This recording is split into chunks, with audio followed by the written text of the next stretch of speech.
Bueno, mis hermanos, agradezco al Señor por este tiempo, por el honor de estar aquí para compartir con ustedes. Y le pido al Señor, como casi siempre lo hago en cada predicación que Dios me permite tener, y es que esta palabra, lo que Dios trae para nosotros hoy, nos cambie la vida para siempre. Amén. Que nunca jamás volvamos a ser los mismos. Y yo creo que cuando uno realmente lo cree y lo vive, realmente la palabra se activa. Amén. Todo se activa, ¿no? Eh, Veníamos hablando esta mañana con mi esposa, a propósito, agradezco que siempre me acompaña, que un día en nuestra iglesia, por ejemplo, soñamos con que los domingos que hubieran de todo tipo de chismes, ¿no? Que dijeran, ¿y esa gente qué es lo que hace allá? ¿Por qué se la pasa metida en esa iglesia? ¿Qué será lo que hacen en esa iglesia? Nosotros haciendo una reunión de directivos de la iglesia de presbiterio dijimos, queremos algún día generar que digan lo que sea, pero que digan algo de la iglesia, ¿no? Me contaba mi esposa que a dos discípulas de ella estos días la policía las paró, ¿no? Y les dijeron, venga, ¿ustedes qué es lo que hacen allá? ¿Qué es que ustedes se la pasan ahí? Eso a toda hora hay gente allá, a toda hora es un obeso lleno allá a toda hora. ¿Qué es lo que ustedes hacen, no? Y entonces invitaron a la policía, no, pues si quiere mañana vengan ustedes a la iglesia también y se dan cuenta qué es lo que hacemos, ¿no? Entonces, todo lo que uno sueña, todo lo que uno proyecta, todo lo que uno declara, todo lo que uno hace en la voluntad perfecta de Dios, pues hay un altísimo porcentaje de que eso suceda. Amén. Porque es lo que Dios ha dicho. Y por eso yo siempre le pido a Dios que la palabra no vuelva vacía, como dice el profeta, sino que cumpla un propósito en cada corazón. Amén. ¿Están dispuestos para cambiar sus vidas para siempre? Bueno, de pronto ustedes ya en ese sentido de lo que vamos a hablar ya les cambió la vida, pero hoy de pronto pueden ir a otro nivel, a otra dimensión. Yo les voy a hablar de algo que se llama así. Diga después de mí, lo que es del Señor. Lo que es del Señor. Hable un momentico con su vecino y pregúntele, ¿qué será lo que es del Señor? ¿Sí? ¿Qué será lo que es del Señor? Hay un momentico, pregúntele, ¿de qué será lo que nos van a hablar? ¿Qué es lo que es del Señor? Pero mientras charlan ahí, les quiero pedir algo más. Que cuando hablen de la palabra Señor, no piensen en el señor Fandiño o en el señor Herrera o la señora Soto, ¿sí? Porque a veces uno confunde en nuestro idioma, en nuestra cultura. Hay veces Señor para nosotros es el Señor, ¿sí? Don Carlos, don Pedro, don Juan, el Señor, ¿sí? Pero en el contexto bíblico no. En el contexto bíblico, por ejemplo, en el griego, la palabra para Señor es la palabra Kyrios. Y Kyrios significa amo, significa dueño, significa soberano. Y yo hay veces soy como tan popular, perdónenme si sueno como tan popular, hay veces hablando, pero hay veces me gusta usar eso porque lo entendemos mejor. En Colombia, por ejemplo, tristemente, la televisión que vemos o por lo que pasó en Colombia, entonces, por ejemplo, se ejemplifica esto que estoy diciendo así: el dueño del letrero, ¿sí? El patrón, ¿sí? El don, la firma, así le llaman en el bajo mundo al duro, ¿sí? Entonces, cuando usted se pregunte qué será lo que es del Señor, pregúntese qué será lo que es del amo, lo que es del dueño, lo que es del soberano, lo que en Colombia se entiende como el dueño del letrero, el don, el patrón. ¿Qué será? Porque, por ejemplo, en Colombia nadie se mete con lo que es del dueño del letrero. Uy, no, eso es mejor dicho. Nadie toca eso porque es que es del patrón, ¿sí? Bueno, nuestro Señor es nuestro patrón, nuestro Señor es nuestra firma, nuestro Señor es absolutamente todo. ¿Qué será lo que es de Él? Entonces yo no sé qué conclusión sacó ahí, pero así rápidamente, sin echarle tanta cabeza, no diría, ¿qué es del Señor? Pues todo. ¿Qué es del Señor? Todo. Pero sin embargo, la Biblia enseña que Dios nos permite a nosotros mayordomear, administrar las cosas que son de Él. Y que en esa mayordomía, Él nos permite a nosotros manejar sus finanzas, manejar lo que es de Él, sus negocios, a nuestro criterio, pero Él siempre nos pide que tengamos en cuenta algo que no podemos tocar. ¿Cuántos dicen amén? Por eso quiero que veamos Levítico 27:30. Vamos a leerlo un poquitico despacito. Dice, la décima parte de los productos de la tierra, ya sea grano de los campos o fruto de los árboles, diga conmigo por favor, le pertenece al Señor. Dígalo. Ustedes me dijeron que se han desayunado y que saben leer, ¿sí? Vamos. Listo. Le pertenece al Señor y debe ser apartado. Fuerte. Es santa para el Señor. Quiero que repita conmigo eso desde le pertenece. Vamos. 1, 2 y 3. Le pertenece al Señor y debe ser apartada. Es santa para el Señor. O sea que, la décima parte le pertenece al Señor. Verso 31. Si deseas volver a comprar esta décima parte del grano o de la fruta que pertenece al Señor, fuerte, tendrás que pagar su valor más un 20%. O sea que si usted se queda con la décima parte que es del Señor, que le pertenece al Señor, esa deuda se le va acumulando y cuando usted la vaya a pagar tiene que poner el 10 más el 20, o sea, el 30. Mejor paguen el 10. ¿Sí? Y eso es lo que dice la palabra. Ahora, llamo la atención, le pertenece al Señor, debe ser apartada, es santa para el Señor. Si la tomas, debes pagar interés al 20%. Gota a gota espiritual. Ahora, escúcheme lo que le quiero decir. Yo les voy a hablar de algo que en una época para mí era muy difícil hablar. Yo le tenía muchísimo miedo, temor como pastor a hablar de plata. Por una razón fundamental, ustedes me pueden ayudar en eso. La estadística siempre, sí, se puede probar. Y no tengan pena, no tengan vergüenza. Levanten la mano aquí. Todos los que alguna vez en su vida han escuchado que los pastores somos ladrones. Vea, algunos le ponen risita porque saben que es así. Vea, mira este que me está riendo.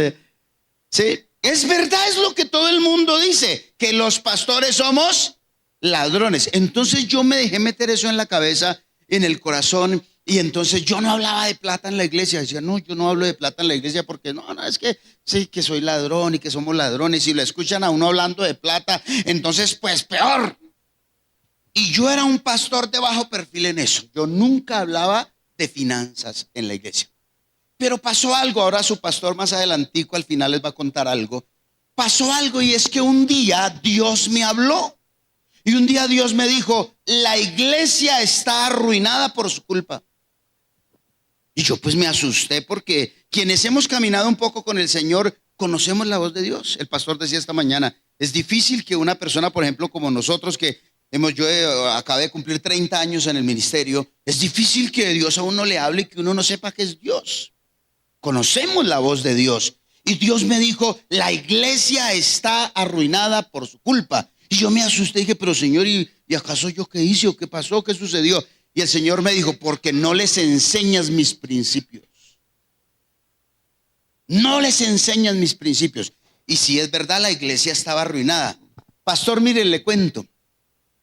Cuando en la iglesia solo trabajaba, en esa época yo trabajaba en la iglesia y tenía otro muchacho que me estaba ayudando. Sí, era el pastor Cardiz, me ayudaba. Y hermano, me acuerdo que la tapa y eso me lo trajo a memoria el Señor ese día. La tapa fue cuando un día en una quincena, los tesoreros me miran y dicen, pastor, no hay nada. Y era día de quincena, o sea, nos tenían que pagar, ¿sí? ¿Sabe, hermano? No miento delante de Dios. Habían 40,000 pesos para pagar 2 quincenas. La mía y la del pastor Cardiz, ¿sí? Y entonces yo miré a los tesoreros y les dije, pues denle 20 a él y 20 para mí. La iglesia arruinada, no había ni para pagarle al pastor, eso sufríamos económicamente, eso era terrible. Y cuando Dios me habló, la iglesia está arruinada por su culpa, lo que vino a memoria a mí fue eso. Y evidentemente los hermanos estaban en crisis, la gente en la iglesia vivía mal, no había gente casi con casa, con carros, nada de eso. O sea, en una situación económica bien difícil. Como yo sabía y como yo supe que era la voz de Dios, entonces dije, bueno, Señor, entonces así no me guste, así me digan ladrón, yo voy a hablar. Y empecé a hablar sobre finanzas. Hasta el día de hoy no he dejado de hablar de finanzas. Claro, no lo hago a toda hora, ¿no? Pero, por ejemplo, tengo una cultura y es que todos los fines de año, desde la mitad de noviembre y todo el mes de diciembre, doy una serie de predicaciones sobre finanzas, donde les enseño al Señor cuáles son los calzoncillos amarillos, a la gente, cuáles son los calzoncillos amarillos y las uvas a medianoche y la maleta a medianoche, espiritualmente hablando. ¿Sí? Porque es increíble, todavía se venden los cucos amarillos. Uno diría, en un mundo como este, globalizado, tecnología, todo eso, mejor dicho, el mundo que estamos viviendo, uno diría, ¿qué calzoncillos amarillos se van a vender? ¿Se vende el más todavía?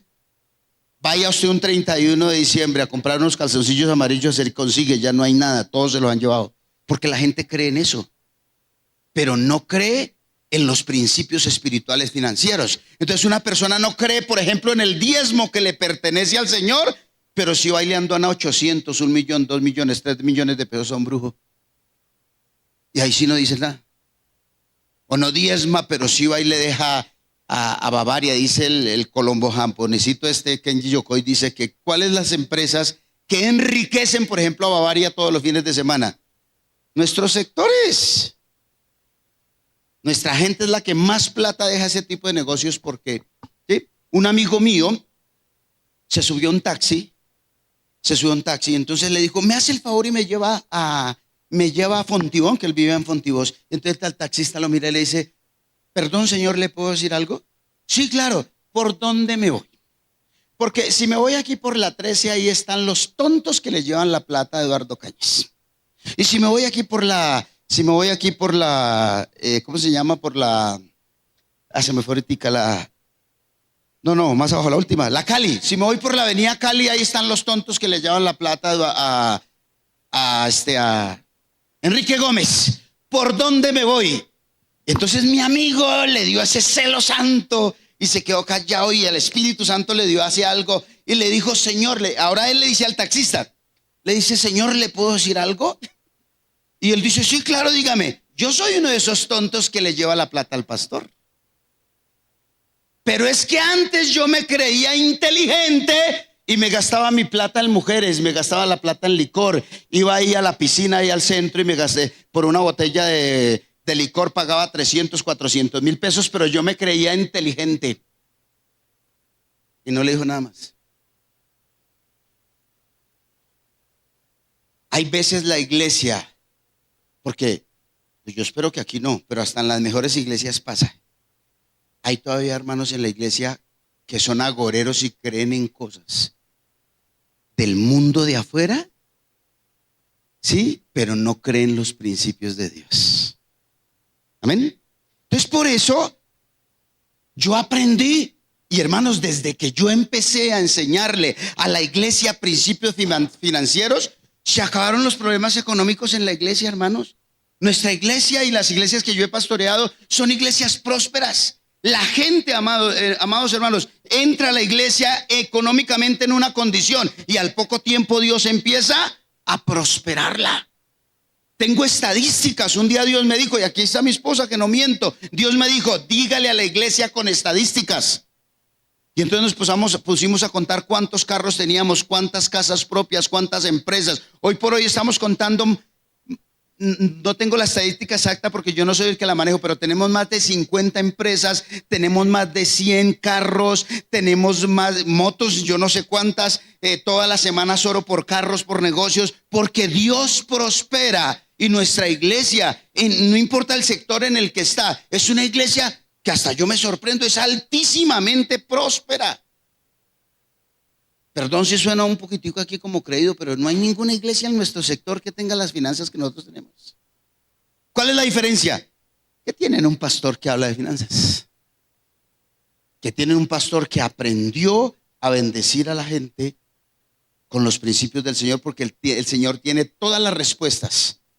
Problemas de matrimonio, problemas emocionales, problemas sentimentales, pero también problemas de plata. Amén. Entonces, mis amados hermanos, yo les voy a hablar tres cosas muy sencillas. La primera, les voy a hablar del árbol del bien y del mal. ¿Este va hasta qué horas, pastor? Hasta las 11. El árbol del bien y del mal.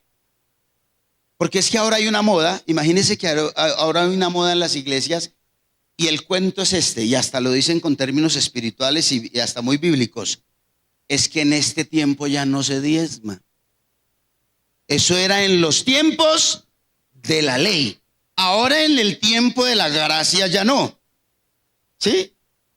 Entonces es algo así como decir, en el tiempo de la ley había que pagar arriendo, había que comprar casa, había que tener ganado, había que tener fincas, pero ahora en el tiempo de la gracia ya no. Como si en la ley se comiera y en la gracia no. No es un principio de tiempo, no es un principio de ley, es un principio divino que nació antes de la ley, que no tiene nada que ver con la ley ni con la gracia, tiene que ver con la naturaleza del reino de Dios. Y por eso cuando todo empezó, Génesis 2:15 dice, el Señor Dios puso al hombre en el jardín del Edén para que se ocupara de él y lo custodiara. Eso significa, Dios montó su empresa que se llamaba, por decirlo de alguna manera, se llamaba paraíso, se llamaba la creación, y puso en el llano, lo llaman un encargado. ¿Para qué? Un administrador, un jefe de personal. ¿Lo puso para qué? Para que administrara las cosas ¿de quién? Del dueño, de la firma. Amén. Lo puso para administrar. No somos dueños. No somos dueños de nada. Todo es del Señor, pero Él permite que nosotros lo administremos. Pero claro, como Él es el dueño, hay unas recomendaciones. El patrón siempre tiene recomendaciones. El patrón le dice, bueno, usted va a trabajar aquí, le voy a pagar tanto, su entrada es a tales horas. Pero si usted me llega tarde, si usted no cumple con su trabajo, entonces pues cancelamos el contrato. Es lo más normal del mundo. ¿Sí? Entonces usted va a encargarse del paraíso, usted lo va a custodiar, usted va a ser mi administrador, y aquí van las recomendaciones. Verso 16 dice, pero el Señor Dios le advirtió. ¿Cuál es la palabra? No dice le aconsejó, le pidió el favor, le suplicó, porque un patrón no habla en esos términos. Le suplico que por favor mañana me llegue temprano. Le suplico que por favor usted haga aquí su trabajo. No, ¿qué dice el patrón? Sí, usted, la entrada es aquí. Y el Señor le advirtió, puedes comer libremente del fruto de cualquier árbol del huerto, excepto del árbol del conocimiento del bien y del mal. Y le dice, porque si usted lo hace van a haber unas consecuencias.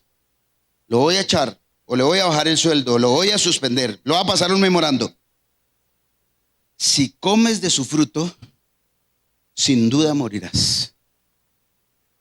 Si comes de su fruto, sin duda morirás.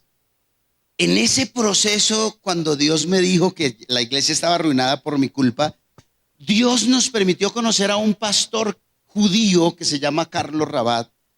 Lo invitaron nuestras autoridades a darnos una conferencia en Coinonía, todos los pastores de la región central. Y entonces este hombre, luego nosotros lo invitamos al Vergel a él, y este hombre va por el mundo enseñando un seminario que se llama ¿Por qué prosperan los judíos? Así se llama el seminario, ¿por qué prosperan los judíos? ¿Sabe cómo empieza él su seminario? Él dice, y hagamos la prueba aquí, levanten la mano por favor todos aquellos que conozcan a un judío pobre. Levanten la mano por favor los que conocen a un judío pobre. ¿Qué pasa, hermanos? ¿No conocen judíos? Sí, los conocemos a todos, son jefes, son empresarios, son dueños de las empresas más grandes de todas las naciones del mundo. No hay judíos pobres. No hay judíos pobres, todos son ricos.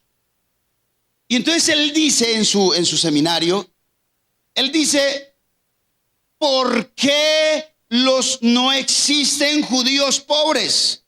Y él dice, porque cumplimos los mandamientos. ¿Y sabe cuál es el primer mandamiento que cumplimos? Dijo Carlos Rabat. El primer mandamiento que cumplimos es el mandamiento del diezmo. Porque para nosotros los judíos, el árbol del bien y del mal es el diezmo, porque en hebreo significa lo que es del Señor. Acabamos de leer Levítico que dice que la 10ª parte es ¿de quién? Es del Señor. Es lo mismo.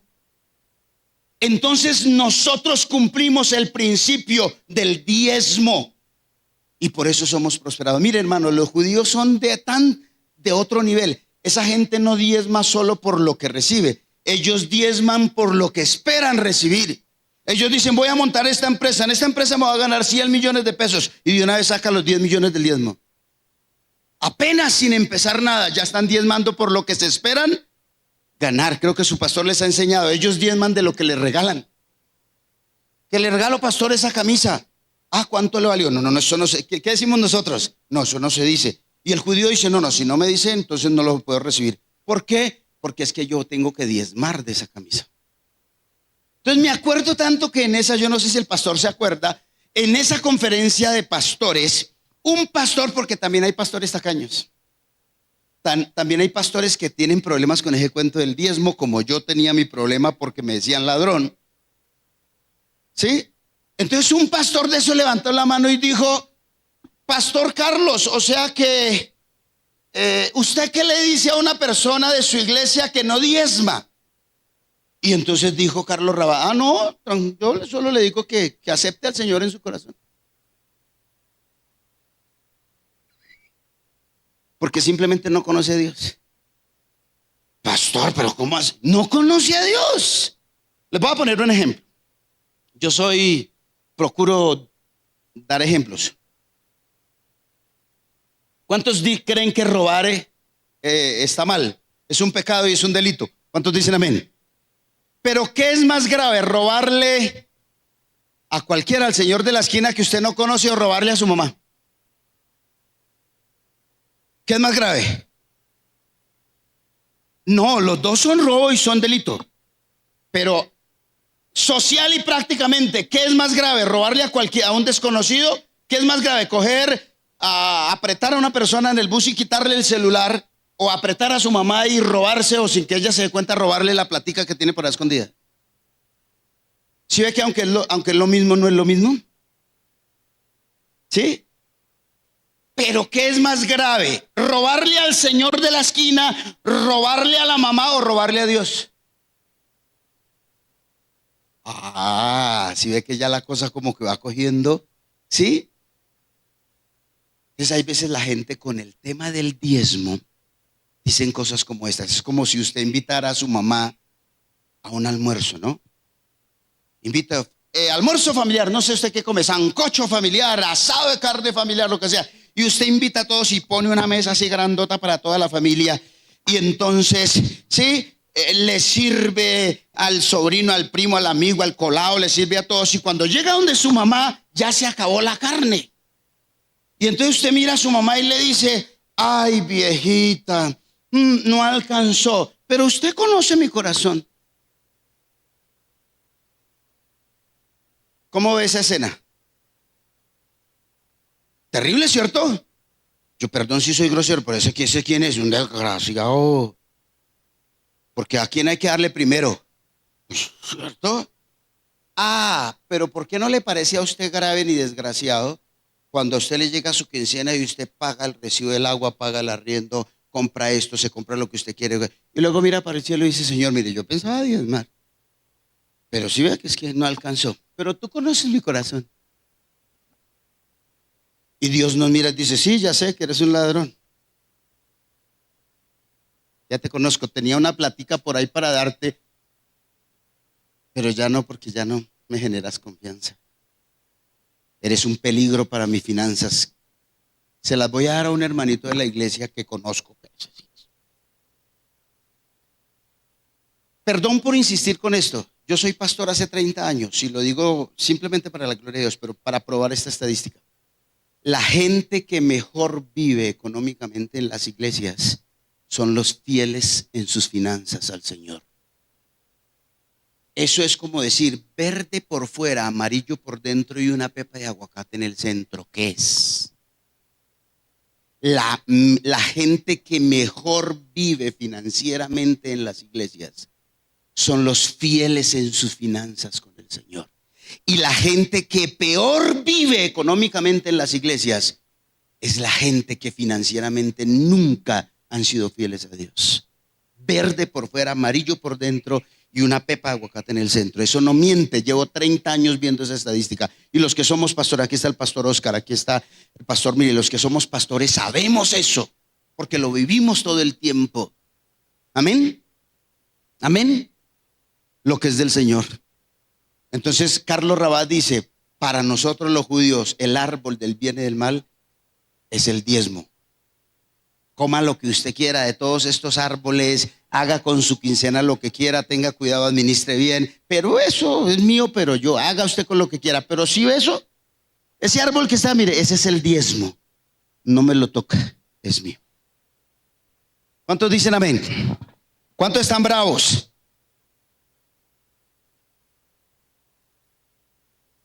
Porque es que hay veces la gente se pone brava cuando uno le habla esto.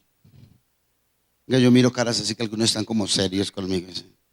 Yo vine el 7 de agosto, ¿cuántos se acuerdan? Yo vine aquí el 7 de agosto, ¿sí? Y yo me fui y dijo, yo creo que para no me vuelven a invitar. Y mire, Dios tuvo misericordia, me volvió a invitar. Yo espero que me vuelvan a invitar después de hablar de este tema, ¿no? Número 2, diga conmigo la ofrenda de Abel. Otra vez, la ofrenda de Abel. Lea conmigo, por favor, Génesis 4:3. Al llegar el tiempo de la cosecha, ahí está el texto, lo pueden leer en la pantalla. Al llegar el tiempo de la cosecha, ¿cuándo? ¿Cuándo? Dígalo, por favor, ¿cuándo? Cuando llegó la cosecha. O sea, cuando llegó la quincena, o sea, cuando llegó la prima, o sea, cuando llegó la herencia, o sea, cuando se vendió el terreno, o sea, cuando la bendición de Dios llegó a mi casa, a mis finanzas, cuando la alacena se llenó, cuando la nevera se llenó, cuando vino el tiempo de la cosecha. Al llegar el tiempo de la cosecha, Caín presentó, lea conmigo, algunos. ¿Qué es algunos? Eso, hermana, perdón, la ilustro. ¿Qué es algunos? Algunos de sus cultivos como ofrenda al Señor. Verso 4. Abel también presentó una ofrenda, pero por favor, póngale cuidado. Las mejores partes de algunos de los corderos que eran primeras crías de su rebaño. El Señor aceptó a Abel y a su ofrenda, pero no aceptó a Caín ni a su ofrenda. Tras de gordo hinchado, dice mi esposa paisa, nosotros decimos tras de cotudo con paperas. Esto hizo que Caín se enojara mucho y se viera decaído. Caín trajo algunos de sus cultivos, pero Abel trajo, número 1, los mejores cortes de los corderos. Si usted va a la carnicería, usted sabe que toda la carne no es de la misma calidad. Hay carne fina o hay carne de todas las clases que usted. Le doy murillito, le doy así. El hueso es igual, que quiere un huesito, sí, le vendo el poroso, le vendo carnudo, o el de, ¿cómo se llama? El de agujas, y todos tienen precios diferentes porque son calidades. Abel llevó los mejores cortes. Bueno, yo no conozco los cortes de carne, pero eso tienen sus nombres, ¿no? Sí, la carne fina, por ejemplo, debe estar valiendo 15,000, 16,000 pesos la libra hoy por hoy, ¿no? Los mejores, él no presentó todo el cordero. No, él presentó los mejores, las mejores partes, los mejores cortes de esos corderos. Pero ahí no paró la cosa, o mejor, eso tenía otro contexto. Eran los mejores cortes. Pastor, yo no sé si por televisión me puedo bajar. No, no me puedo bajar, ¿cierto? La televisión también tiene su cuento, ¿no? Eran los mejores cortes de los mejores corderos. O sea que cuando Abel fue al rebaño a ver qué le iba a dar al Señor, no cogió al azar el cordero, sino que empezó a mirar cuáles eran los mejores corderos. Tienen que ser los mejores, tienen que ser los mejores. No, este está como muy flaquito. No, mire, ese tiene ya una garrapata. Ese no. Ese por acá, no. Y cuando vio los corderos, dijo, estos son los mejores. Sacó los mejores cortes de carne, ¿de qué? De los mejores seleccionados corderos. Pero no, ahí no termina todo. Esos mejores corderos de donde se había sacado la mejor carne eran de las primeras crías, los primogénitos, las primicias, lo primero. Levanten la mano aquí las mujeres. Ustedes cuando su novio, su esposo, qué sé yo, y usted cumpleaños, la llama a la medianoche y le dice, mi amor, feliz cumpleaños. ¿Ustedes cómo se ponen?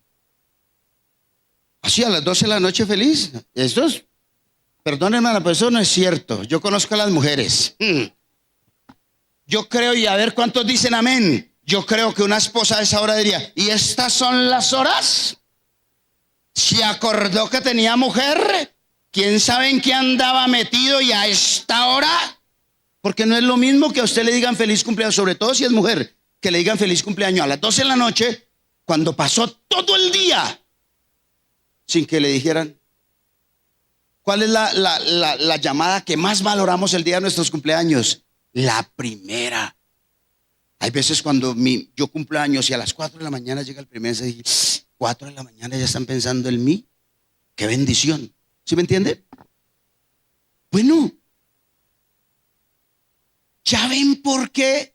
Escúcheme, ¿cuántos creen que Dios es justo? ¿Cuántos creen y saben que Dios es justo? Pues lo más justo que Dios podía hacer era que a un hombre que sacó la mejor carne de los seleccionados corderos, que eran las primicias, por supuesto que el Señor dice que aceptó la ofrenda, pero también aceptó ¿a quién? Al que ofrenda. Porque una cosa es aceptar la ofrenda y otra cosa es aceptar al que ofrenda. Y el gran desafío que nosotros tenemos no es que el Señor acepte nuestra ofrenda, es que nos acepte a nosotros. Y por eso el texto dice que Dios no aceptó ni la ofrenda de Caín, ni tampoco aceptó a Caín. ¿Por qué? Porque no tenía las características, era un hombre amargado, le tenía envidia a su hermano, su corazón estaba lleno de amargura, de envidia, de cosas, y además llevó algunos de sus cultivos. En cambio, Abel llegó la quincena y dijo, no, este billete está muy feo, no. Me hace un favor y me cambia este billete. ¿Y por qué si es de 50? Pero es que el suyo está más nuevo. ¿Y por qué si es lo mismo? Es que es para el diezmo. Es para el diezmo y yo no he hecho cualquier billete. Así hago yo. A mí me pagan la quincena y busco los mejores billetes, lo que mejor hay, porque a Dios hay que darle ¿qué? Lo mejor. Es para el Señor. Dice que una vez hubo una charla entre todos los billetes, no estaba el billete de 100,000, y el de 50,000, y el de 20,000, y también el de 10,000, el de 5, y el de 2,000, y el de 1,000.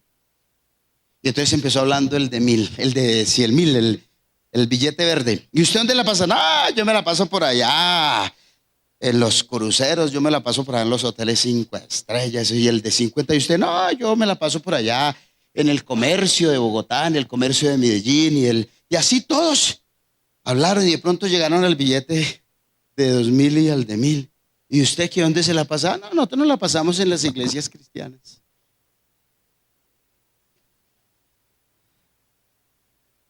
Por favor, sea lo más honesto que usted pueda. Cuando usted va a estar su ofrenda, ¿busca el billete más grande o el más pequeñito?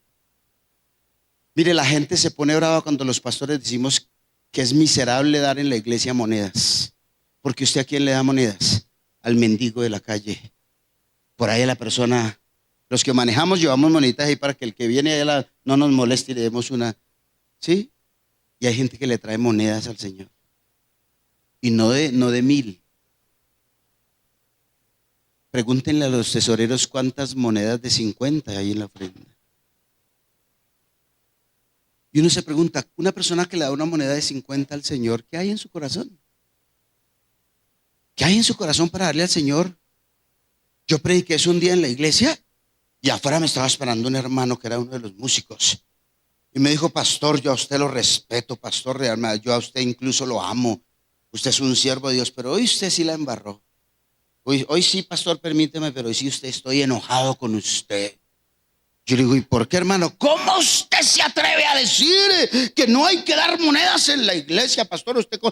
Y es que ahí nace toda, la verdad es fariseísmo, pero ellos lo pintan de espiritualidad. ¿No ha visto, pastor? La Biblia dice que había una mujer muy pobre que llevó unas blanquitas, a él las echó la moneda. Y yo le dije, sí, la Biblia dice eso, pero estoy seguro que esa mujer nunca más en su vida echó monedas. Porque ese día ella no echó unas monedas, ella echó su sustento, era todo lo que lo que tenía. Y estoy seguro, porque es el Dios que yo conozco, es la justicia del Dios al que yo le sirvo. Estoy seguro que a esa santa mujer nunca más en su vida tuvo que ofrecer monedas. Y hoy, después de 2000 años, estamos hablando de ella. Porque Dios la prosperó, porque Dios la bendijo, porque el que le da lo mejor al Señor abre el cielo, pero el que no le da lo mejor al Señor cierra el cielo, mata a la gallinita de los huevos de oro. ¿Cuántos dicen amén? Pero dígalo duro, así como cuando dice algo que escucha. ¿Cuántos dicen amén? Eso. Esto también es palabra de Dios, ¿sí? Vivimos en una iglesia moderna que solo dice amén a lo que le gusta. Que usted va a viajar, y por eso por ahí iglesias por ahí en Bogotá que son muy famosas, ¿no? Que usted este año va a viajar y va a tener plata, y dice amén, amén, amén. Pero cuando el Señor le dice, tienes que morir, tienes que entregar, esa novia no me gusta, entonces ahí sí no, uy, espíritu maligno por ahí que me está hablando.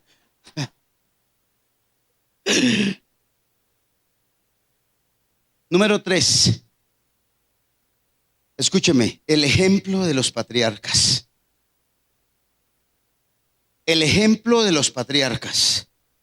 Como estoy tratando de rebatir teológicamente el concepto de que ahora no se diezma porque estamos en la gracia, pues yo no estoy hablando ni de la gracia ni de la ley, estoy hablando de Dios y de lo que Él estableció en el mundo. Los patriarcas no vivían bajo la ley, ni siquiera todavía vivían bajo la gracia, al menos como la entendemos teológicamente ahora, ¿no? El ejemplo de los patriarcas. Génesis 14, 17. Después de que Abraham regresó de su victoria sobre el rey, ese señor, y todos sus aliados, el rey de Sodoma salió a encontrarse con él en el valle de Sabe, que es el valle del rey, y Melquisedec, rey de Salem y sacerdote del Dios Altísimo, que entre otras cosas es un tipo de Jesucristo, ¿sí? Dice, le llevó pan y vino a Abraham. Melquisedec bendijo a Abraham con la siguiente bendición: bendito sea Abraham por Dios Altísimo, creador de los cielos y de la tierra, y bendito sea Dios Altísimo que derrotó a tus enemigos por ti. Luego, lea conmigo esta parte, pero lean, por favor, ayúdenme, ¿sí? 1, 2 y 3. Luego Abraham dio a Melquisedec 1/10 parte de todos los bienes que había recuperado. De todo lo que había, ¿qué? Estábamos construyendo, íbamos a construir el templo de Marco Fidel Suárez, que en esa época nos costó como unos 300 millones de pesos. Y entonces, después de una prédica donde yo lancé un plan económico para eso, una mujer vino y me dijo: pastor, es que esa palabra que usted predicó hoy está en mi corazón, pero es que a mí me da miedo. Y yo le dije, ¿le da miedo qué? ¿Qué es lo que hay en su corazón? Me dijo: pastor, es que yo tengo una herencia perdida. Yo tengo una herencia perdida. Si Dios a mí me diera esa herencia, yo le daría el $1.000.000, porque mi plan se llamaba el plan 60, que eran 60 personas de la iglesia que dieran $1.000.000, porque eso valía la plancha de la primera plancha, eso valía, ¿no? Yo le dije, ¿y eso es lo que hay en su corazón? Si Dios le da a usted esa herencia, ¿usted trae el $1.000.000? Sí, pastor. Bueno, hermana, puse las manos, póngame aquí sus manos. Señor, tu hija tiene en su corazón, si tú le das esa herencia que está perdida, si tú permites que ella recupere esa plata que está perdida, ella va a traer el $1.000.000 para tu casa. En el nombre de Jesús, amén. Vaya, hermana, tranquila, no se preocupe. No habían pasado 8 días cuando vino la hermanita.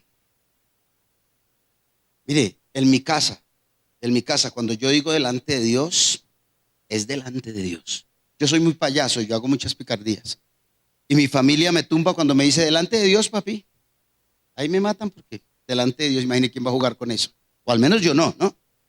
Delante de Dios les digo que lo que estoy diciendo es cosas que yo he vivido en la vida ministerial.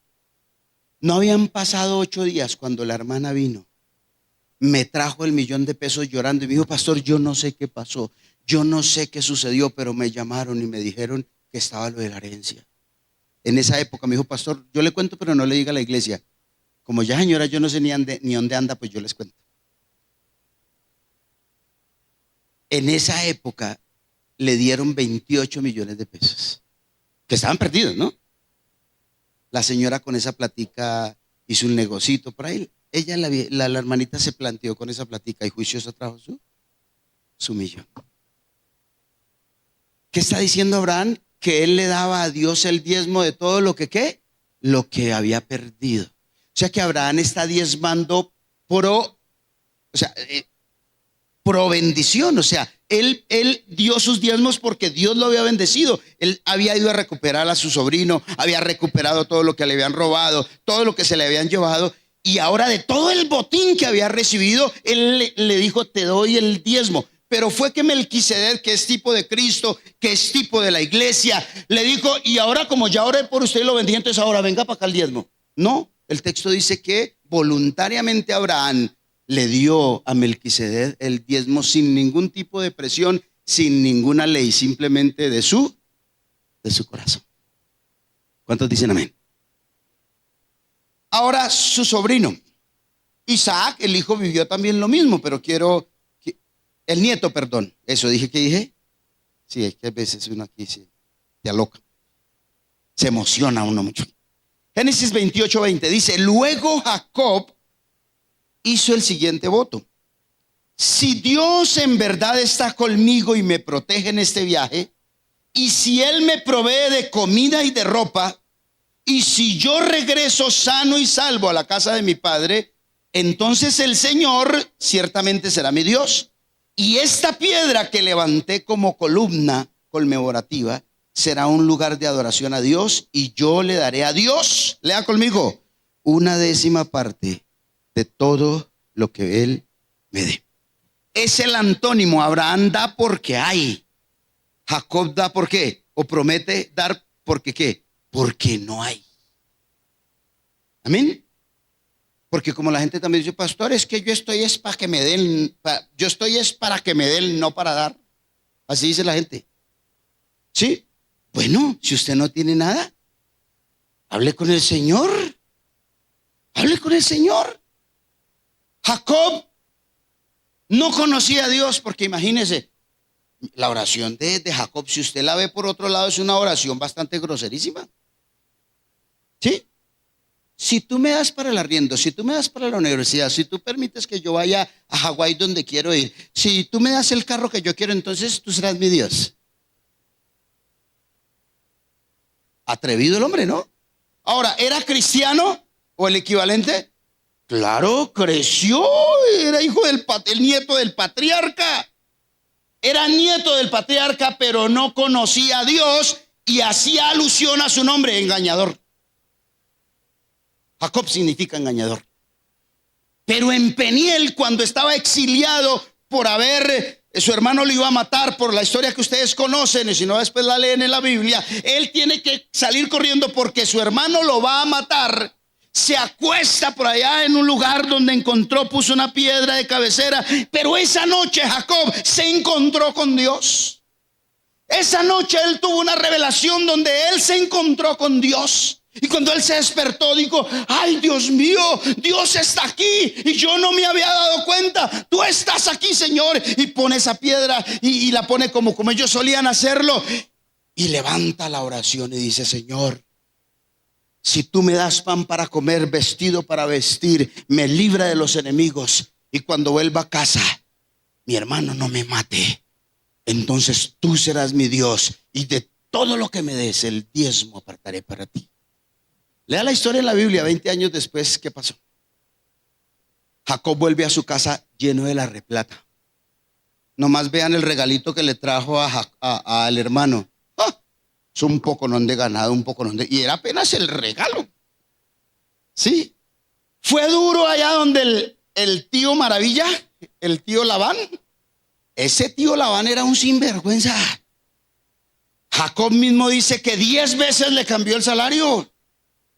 Pero Dios se dio las mañas, como decía mi mamá, de bendecir a Jacob, porque Jacob obviamente cumplió el pacto que él hizo con Dios. Entonces Labán le cambiaba el salario, pero Dios lo bendecía por acá. Y de unas cosas hasta raras.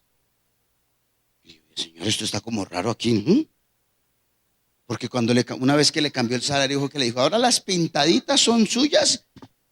Bueno, yo me acuerdo ahí cómo es la cosa ahí. Las de un color eran para Labán y las de otra, creo que las pintaditas eran las de él, las de Jacob. ¿Sabe qué hizo Jacob? Fue por allá, peló unas varas y las pintó y les puso pinticas. Y luego traía a los machos para que copularan ahí en las hembras. Y nacían pintadas. ¿Brujería? No era brujería.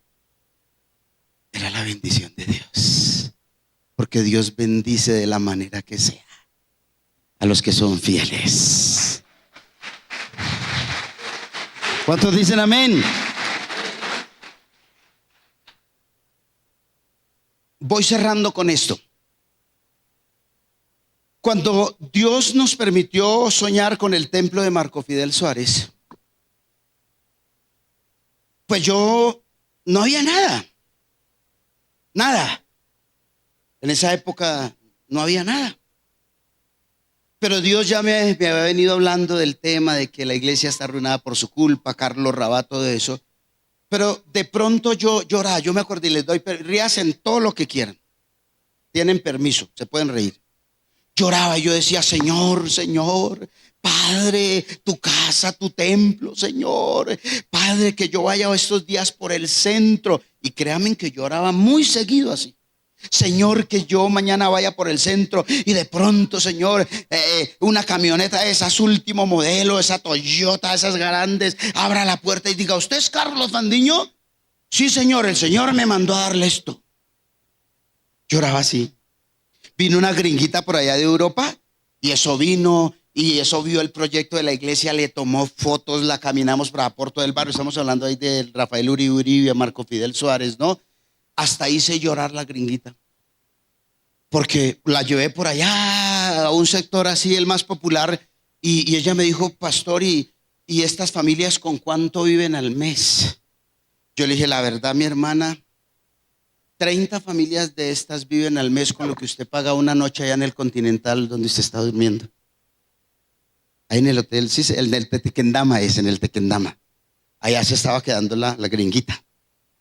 Digo gringuita con cariño, no, eso suena como despectivo, ¿no? La gringuita se puso a llorar de pensar que con lo que ella pagaba una noche allá, 30 familias comían en ese sector. Y entonces yo dije, no, pues imagínese, la hizo llorar. Esta mujer se fue y dijo, pastor, yo lo llamo y eso, y pasaban los meses, y yo todos los días oraba, Señor, la gringuita, Señor, ¿qué pasó? Padre, lloró, yo la hice llorar, Señor. Padre, toca ese corazón, que se acuerde de su llanto, Señor, y que nos llame y que nos mande la plata. La tapa fue esta, por favor, ahí sí hasta me da vergüenza, amor, me da pena contar esto, pero se los voy a contar porque pues es que un día compré el baloto.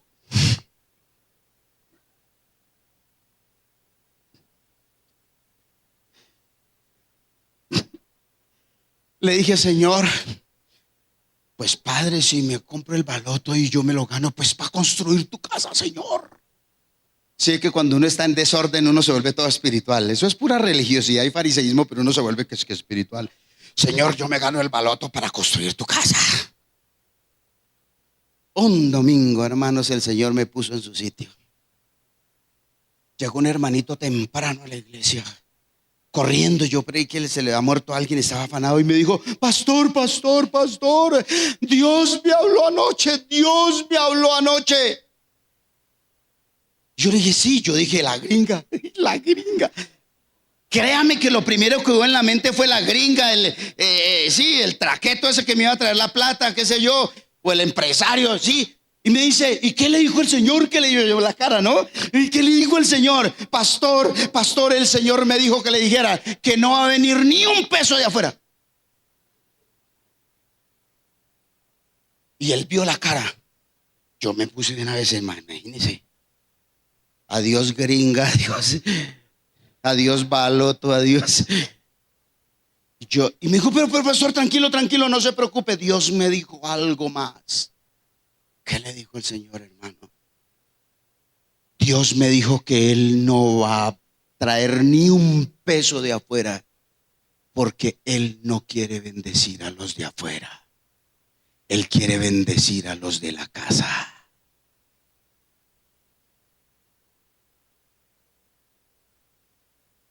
Uy.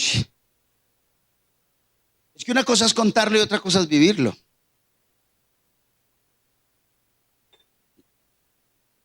Una viejita que reciclaba en la iglesia, andaba con un carrito de esos de mercado reciclando.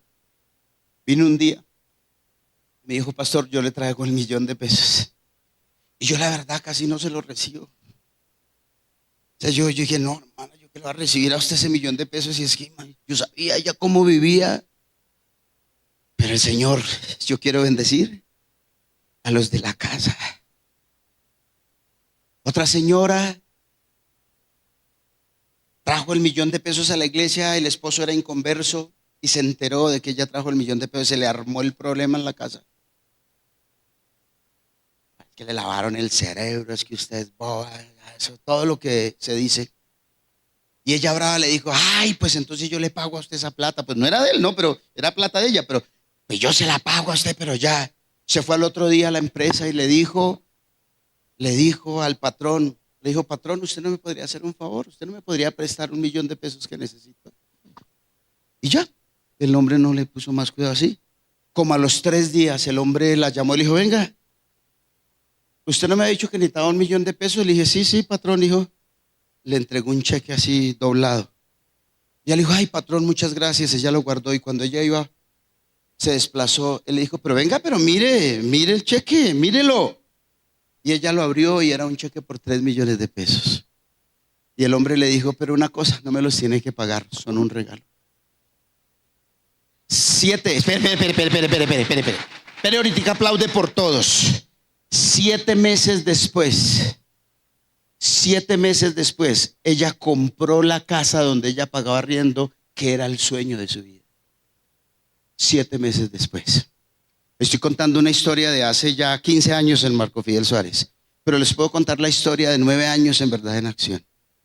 Cómo Dios nos ha prosperado, cómo Dios nos ha bendecido. Hermanos de la iglesia, ¿sí? Que tienen carros de más de $100,000,000.